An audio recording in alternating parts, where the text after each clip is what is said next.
In today's video, I'm going to teach you how to copy an n8n workflow from a JSON file into a new workflow. Whether you're starting fresh or moving an existing process, this simple guide will take you through the process step by step, ensuring a smooth transition into your n8n setup. To start off, you'll need to obtain your workflow JSON. If you've already exported your workflow as a JSON file, make sure you have access to that file. On the other hand, if you're copying an existing n8n workflow directly from the platform, you'll want to begin by opening it. Once open, select all the nodes by pressing Ctrl+A on a PC or CMD+A on a Mac. After everything is selected, copy the nodes to your clipboard using Ctrl+C or CMD+C.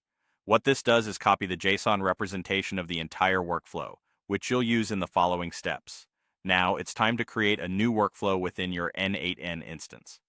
Log into your n8n and head over to the Workflows section. Here you'll spot a plus button or an equivalent icon meant for creating a new empty workflow. Go ahead and click that to give yourself a fresh canvas to work on. With your new workflow canvas ready, it's time to import the JSON data. There are two main methods to get this done. The first method is all about copy and paste. If you have your JSON on the clipboard, simply go to your new blank canvas and paste it in using Ctrl+V or CMD+V.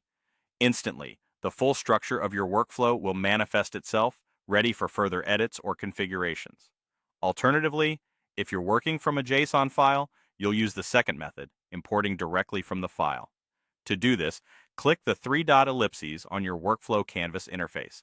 There you'll find an option such as Import File. Select this option. When prompted, browse your computer for your JSON file, select it, and confirm the import. This action will populate your workflow canvas with all the nodes and connections as outlined in your JSON file. Once your workflow structure is in place, focus on configuring and connecting credentials. This is essential because the imported workflow will likely lack the necessary connections to external services. Think Google Sheets, Airtable, and similar platforms. Click on each relevant node and carefully configure the credentials as required to ensure each service is properly connected and able to function within your workflow environment. To complete the process, don't forget to save your new workflow. After saving, activate it to set the workflow into motion, allowing it to run and perform tasks as you've designed. And there you have it. You've successfully copied an n8n workflow from a JSON file into a new workflow, ensuring all systems are ready to go. Remember, each step is crucial for maintaining the integrity and functionality of your workflow, so take your time to carefully follow along. Thanks for watching, and happy automating.